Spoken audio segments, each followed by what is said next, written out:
Okay, before I enter the patient's room, I'm going to wash my hands so I don't pass my germs or previous patient's germs to my patient ear. So hello, I'm Rachel and I'm going to be your nurse today, and I'm going to be performing a head-to-toe assessment on you. If at any time you have questions, feel free to ask, okay? Okay. So first thing we're going to do is we're going to go over the patient's vital signs. Heart rate is 68 beats per minute. Respiratory rate is 16 respirations per minute. Blood pressure is 120/85. And the temperature is 98.6 degrees Fahrenheit. Oxygen levels are 100%. And are you having any pain today? Nope. Should the patient have any pain, I would go through to do a full pain assessment, including a scale of 0 to 10, location, orientation, type of pain, and time that it's lasted. All right, in that case, we're gonna move on to level of consciousness. The patient's clearly awake and alert. Mood is pleasant and cooperative. Speech is clear and appropriate for the situation. And I'm gonna ask you a series of questions, Mr. Pace, and just answer them best you can, okay? Okay. Can you tell me your name? Brian Pace. Can you tell me where you are? In my apartment in Little Rock. Can you tell me what year it is? 2023. And can you tell me what we're doing here today? A head-to-toe assessment. So the patient is oriented to self, place, time, and situation. All right, so we are gonna move on to a scalp assessment. So I'm inspecting the scalp here. The skull is normocephalic. Hair is clean and abundant. There's no lumps, bumps, bruises, or cuts, so we're intact. And you can look up now. Facial features, eyes are in the upper third of the face, nose is midline, and mouth is in the lower third of the face. Skin of the face is clean, dry, and intact. And nose and mouth is midline. All right, so next thing we're gonna do, or before I move on, I wanna point out that the patient does have facial hair as well. That's something you wanna inspect with the facial inspection, but it's clean and abundant as you can see here. All right, so now I'm just gonna kind of do a quick skin assessment. Speaking of which, I just did that with the face, so now I'm gonna move on to the rest of the body really quick before we return to the further assessing the face. The skin of the arms, as you can see here, is clean, dry, intact, abundant body hair. And I'm just gonna kind of give a feel now bilaterally. There's no abnormal lumps, bumps, bruises, so we are intact. The temperature of the upper extremities are warm, and the skin is dry as well bilaterally. Same thing with the legs. I'm gonna do this really quick. Skin is clean, dry, intact. The skin is warm and dry bilaterally. There's no cyanosis to be seen as well upon first inspection. As far as the rest of the skin, I'm going to inspect it as I go through each system. The patient has elected to keep their shirt on for this assessment video, however, so we will just state what the patient's inspection results are as we go. Okay, so going back to the face here, I'm now going to do an assessment on the eyes. So looking at the pupils, they are round and equal. There are no deviations as far as one is looking off in another direction. The size, I would say, is 4 millimeters. Now I'm going to shine a light if you could just look straight ahead. So left pupil contracted appropriately, right pupil contracted appropriately. The sclera is white and the conjunctiva of the eye is pink and moist as it should be. Now, if you can, I'm going to do a quick ear assessment, just turn to the side. So off the bat, the ears are clean. There's no exudate, nor are there any abrasions or open cuts, bruising. I don't see any visible masses as well. You can turn to the other side. We're going to look at the other one. Same thing over here. So we are bilateral clean. I'm just going to take a look with my pen light in the ear. From what I can see, ear canal is clean and intact. And the same thing with the other side. So now I'm going to do my inspection. I'm going to do a quick palpation. So I'm feeling the tragus of the ear, and it is elastic and recoiling. Same thing with the auricle, and just a little further to the side there, thank you. We're feeling the mastoid process. Do you have any tenderness on palpating any of these? No. Okay, thank you. All right, so now I've looked at the eyes and the ears. With the eyes, before we would finish, ideally we'd use an ophthalmoscope to look at the interior of the eye. We would be checking mostly the optic disc and the optic disc ratio, as well as other internal structures. Same thing with the ear. We use an otoscope to check the interior of the ear and observe the tympanic membrane, which should be gray, pearlescent, and intact across, no holes. All right, now I'm going to take a look at the nose, and if you can look slightly up, here we are clean, dry, intact. Let me see, there's nothing out of the ordinary that I can see upon inspection. I'm going to shine a light up there, and I'm looking at the septum as well as just interior structures. Okay, nose is clean, no evidence of a deviated septum. So now, if you can, I just want you to occlude one nostril and breathe in and out. And the other side. So as you can see here, there is no complete occlusion of the nostrils. Now I'm just going to palpate the sinuses real quick. Are you having any tenderness? No. All right, so the frontal sinuses are good. Now I'm going to the maxillary sinuses. Do you have any tenderness? No. Okay. All right, so I'm going to move on to the mouth. Lips on first impression are pink and moist. Can you open your mouth for me? Gums and buccal mucosa is pink and moist, and the tongue as well as pink and moist, rough on the top. Can I look at the bottom now? And the bottom of the tongue is glistening, veiny, and there are no abrasions or bumps that I can see. Okay, I am now going to shine a light. If you can just say ah. Patient has good indentation. No apparatus I can see. Tonsils are pink and intact, moist, as well as the uvula is sitting midline. I would grade the uvula a +2 as well. So not too high, not too low. Okay. So with that, we're going to move on to the neck assessment. Once again, skin is clean, dry, and intact. Warm to the touch and dry. So let me see here. We are going to auscultate before we palpate. And I'm going to auscultate the carotid arteries one at a time as we go here. So I'm auscultating with the bell of my stethoscope. And what I want you to do is exhale and then hold your breath after that exhale. So doing that, you can better hear the carotid pulse. And I would grade it a +2 so far, just off of what I can feel, but we're going to do palpation later. Again. All right, so there are no bruits that I can hear of. Now I'm going to move on to palpation. Once again, we're going to do this one at a time.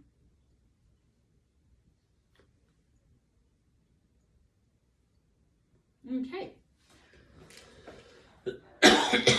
Now after that, I'm going to go through and palpate the glands of the neck and so forth. So we're going to start with the pre-auricular. If you could just kind of turn so the camera can see. Glands should be mobile but not tender. This is the posterior auricular. The tonsillar. It's kind of hard for me to say the other name, so we're just going to say tonsillar for now. And if you can look up just a little bit, the submandibular glands and submental glands. At any time you feel any tenderness, let me know, Mr. Pace. Now I'm going to feel the anterior cervical chain. You can rest your head in normal position. It's comfortable. Posterior chain, posterior cervical chain, and then the deep cervical chain. And I'm getting in there pretty good, but I'm not doing so. That would cause discomfort. And then we're feeling the subclavicular glands. Okay, glands are all mobile. Nothing is particularly swollen or bulging. And did you feel any tenderness on palpation?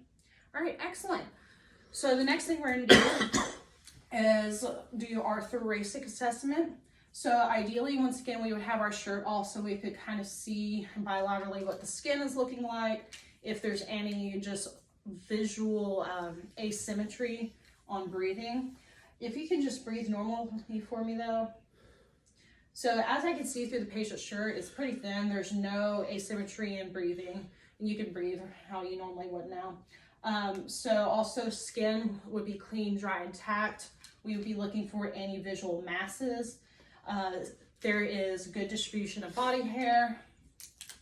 Okay, so also another thing I'm inspecting is the AP ratio of the patient. So you can see the front side of the chest should be double of the side view of the chest.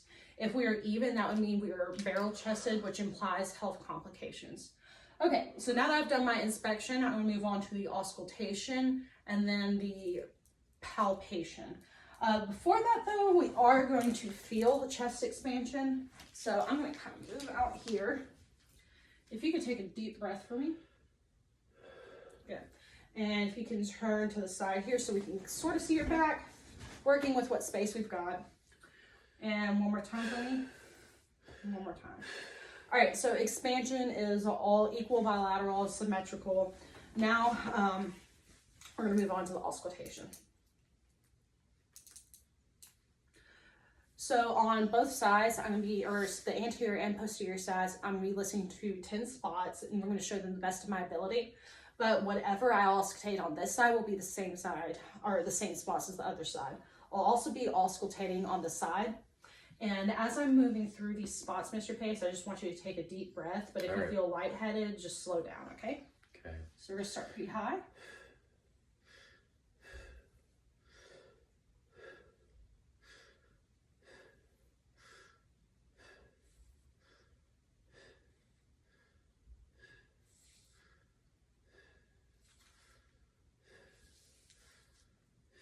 All right, if you could turn to that side for me.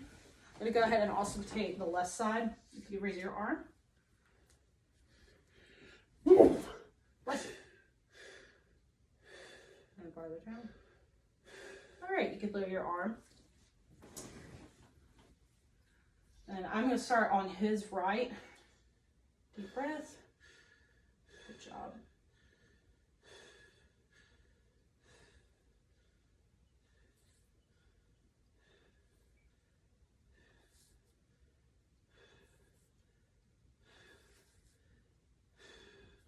Okay, and if you could just stay right there, we're going to do a couple of things before I turn you around. So one more thing I'm going to do is I'm going to go ahead and palpate the back, and I'm going to be looking for any tactile firmitus. That's hard for me to pronounce. So I'm just going to kind of feel here, and as I'm feeling, I want you to say the words 99 for me, okay? 99, 99, 99, 99, 99. Okay, you're good. Do you feel any tenderness as I'm palpating these same spots? No. Okay. So vesicular sounds were even in the peripheral fields. Inspiration was greater than exhalation. And I am going to listen real quick to the other side. It's these same spots that I did on this side, though. All right, breathe in and out for me. One more. All right, good. And you can turn to the front. Okay. So now I'm going to do my palpation of the front side of the chest now. Same 10 spots I did as well. I'm also going to kind of be, while I'm doing this, feeling for some heart things, but I will explain that as I get to it later in the cardiovascular assessment. You having any pain? No. Okay. And as I'm palpating, I want to note that I'm kind of using the flats of my fingers and doing a small circular motion. Okay, that should conclude my thoracic assessment. Now I'm going to move on to the cardiovascular assessment. So once again, ideally, we would be doing this with shirt off. And what I would be looking at is the precordium. That's what I'm really focusing on. So this is kind of the area where we kind of think our heart is. So that's sternum. What I'm looking for is if there's any odd lumps or heaves or movements with the heart rate. I would also use what's called tangential lighting to do this. So kind of doing some lighting off to the side. Okay, so there's no odd movements I'm seeing here. Now I'm going to move on to the actual auscultation. So as I'm listening, I'm going to be narrating my landmarks and what I'm listening for. So the first valve I'm going to be listening is the aortic valve. So what I'm going to do is I'm going to find the patient's clavicle. The aortic point is going to be on the right side of the sternum. So here's my clavicle, here's my sternum, the center of chest. So the left sternal border is going to be kind of on the right, or the right sternal border, my left, his right. It's going to be like on the right side of that chest plate there. So we're feeling for the clavicle, we're going to be kind of in here. So there's my first intercostal rib, first space, second space, third space. So that's where my aortic sound will be. Okay, so the next one is going to be directly on the other side. That's your pulmonic valve. So it is in the left intercostal's third space. Underneath that, in the fourth intercostal space, is Erb's point. And underneath that, in the fifth intercostal space, is the tricuspid. All right. And the last one is the mitral valve, the mitral point we're listening for. It is going to be in the mid-clavicular line. So I'm going to kind of keep my spot here in that fifth intercostal space because that's where it's also at. Find my clavicle, and we're going to be traveling halfway through. So right around here. And while I'm here, this is where I'm going to be listening for my apical pulse. So we're going to listen for a full minute.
Okay, so I counted 64 beats per minute.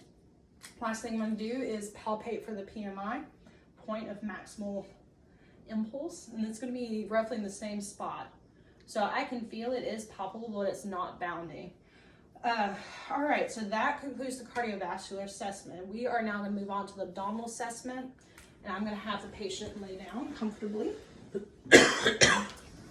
So once again, ideally we would do shirt off, also completely supine, flat on the back, but I have the patient angle just a little bit so y'all can kind of see what I'm doing here to the best of my ability. So on inspection, what I'm looking at, once again, the skin, if it's clean, dry, intact, if there's any odd bruising or things like that. On my patient, his skin would be appropriate for his ethnicity, color-wise, abundant hair across the belly. Also, I'm just going to kind of feel with the back of my hand, not palpate, just kind of feel skin is warm and dry. Another thing I'm looking for is any visible peristalsis. And as a pediatric nurse with our little babies, we'd also be looking for visible bowel loops, which is no bueno. Okay, after my inspection, we're going to do our auscultation. So I'm going to be listening for at least 5 bowel sounds per quadrant. I'm going to limit it to 5 for the sake of brevity, but the average is 5 to 30 bowel sounds. Anything under is forgot the word.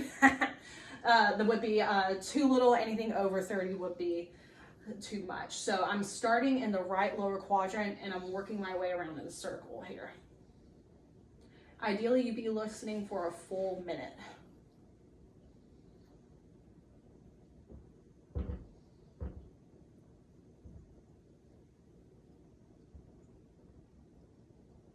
Okay, right upper quadrant.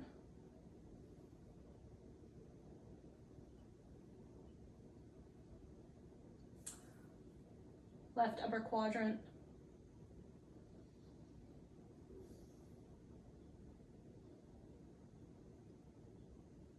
And the left lower quadrant.